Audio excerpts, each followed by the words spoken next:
హైదరాబాద్ శిరీష హత్య కేసులో విచారణ వేగవంతం చేశారు పోలీసులు. నిందితురాలు సరిత పనిచేస్తున్న ఆసుపత్రి నిర్వాహకులను ప్రశ్నించారు. తమకు తెలియకుండా మత్తు ఇంజెక్షన్స్ తీసుకెళ్లిందని పోలీసులకు చెప్పారు. ఆసుపత్రి మేనేజ్మెంట్ స్టేట్మెంట్ రికార్డు చేశారు. ఓ ప్రైవేట్ ఆసుపత్రిలో మేనేజర్గా పనిచేస్తున్న సరిత శిరీషకు 5 రేట్లు డోస్ పెంచి ఇంజెక్షన్ ఇచ్చింది. ఆమె స్పృహ కోల్పోయాక దిండుతో ఊపిరాడకుండా చేసి చంపేసింది సరిత.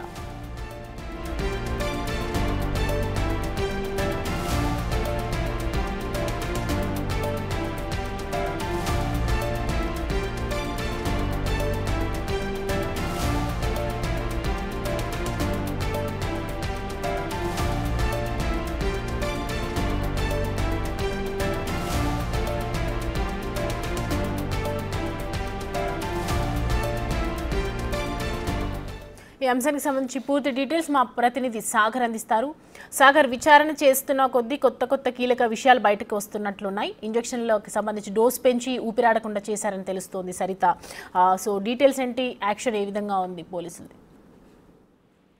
సౌమ్య, శిరీష మద్దతులో మరికొన్ని కీలక అంశాలు కూడా పోలీసుల దర్యాప్తులో బయటకు వస్తున్నాయి. అయితే శిరీష పనిచేసిన శిరీష కావచ్చు, శిరీష ఆడపడ్డ ఎవరైతే హత్య చేసిన మహిళ సరిత అంటే జనరల్ గా హాస్పిటల్లో వివేర్ హాస్పిటల్లో వీళ్ళిద్దరూ పనిచేస్తున్నారు. సో తను రిజైన్ చేసింది. కానీ ఆ పనిచేస్తున్న సమయంలో సరిత ఆ హాస్పిటల్ కి సంబంధించినటువంటి ఐసీయూ పేషెంట్కి ఇచ్చే మత్తు ఇంజెక్షన్లను ఎవరికి చెప్పకుండా దొరికినట్లుగా కూడా పోలీసుల విచారణలో తెలిసింది. అయితే ఐసీయూ పేషెంట్ కి ఇవ్వాల్సినటువంటి మత్తు ఇంజెక్షన్లు అంటే నిర్లక్ష్యం, ఇక్కడ ఆసుపత్రి నిర్లక్ష్యం వల్లనే బయటికి వెళ్ళినట్లు కూడా పోలీసులు నిర్ధారణకు వచ్చారు. ఎందుకంటే ఆమె దాదాపు 5 డోసులు మొత్తం ఐసీయూలో సర్జరీ సందర్భంగా పేషెంట్లకు ఇచ్చే మత్తు ఇంజెక్షన్ ని ఇటు శిరీషకి దాదాపు 5 డోసులు ఇచ్చి ఆమె హత్య చేసిన పరిస్థితిని కూడా పోలీసులు నిన్న వివరించారు. సో ఇందులో దర్యాప్తు చేస్తున్న క్రమంలోనే ఈ ఐసీయూ పేషెంట్లకు ఇచ్చాల్సిన శిరీష హత్యకు ప్రధాన కారణమైనటువంటి మత్తు ఇంజెక్షన్లు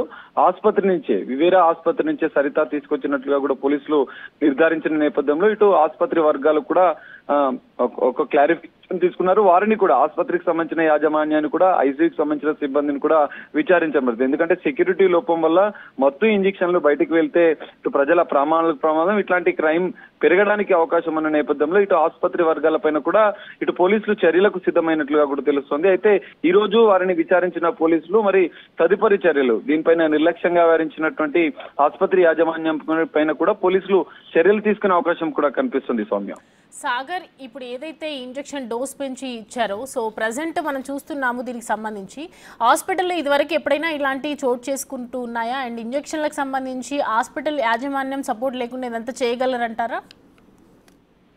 సౌమ్య, ఖచ్చితంగా సరిత దాదాపు కొన్ని రోజులుగా ఆసుపత్రితో ఆమెకు సత్సంబంధాలు ఉన్నాయి. ఆమె ఒక కీలక మేనేజర్ గా కూడా అందులో పనిచేస్తున్న నేపథ్యంలో అయితే గతంలో సరితకు అబార్షన్ అయిన నేపథ్యంలో అబార్షన్ అనంతరం కూడా ఆమెకు హెల్త్ ఇష్యూస్ వచ్చిన నేపథ్యంలో తరచుగా కూడా 2-3 నెలలుగా కూడా ఆమె ఇదే ఇంజెక్షన్లను నిద్రపోవడానికి పెయిన్స్ కోసం కూడా ఈ మత్తు ఇంజెక్షన్ ని తరచుగా వాడుతున్నట్లుగా కూడా ఇటు పోలీసుల దర్యాప్తులో తేలింది. ఈ నేపథ్యంలో ఇట్లా మిస్యూజ్ అవుతున్న నేపథ్యంలో ఆసుపత్రికి సంబంధించిన వారు కూడా సరితకు సహకరించారా అన్న కోణంలో కూడా పోలీసుల దర్యాప్తు కొనసాగుతుంది. ఈ మత్తు ఇంజెక్షన్లు ఎవరి ప్రమేయం లేకుండా బయటకు వెళ్తున్న నేపథ్యంలో వారిపైన కూడా చర్యలకు పోలీసులు సిద్ధమైనట్లుగా కూడా తెలుస్తోంది. Soumya, thanks for the update Sagar.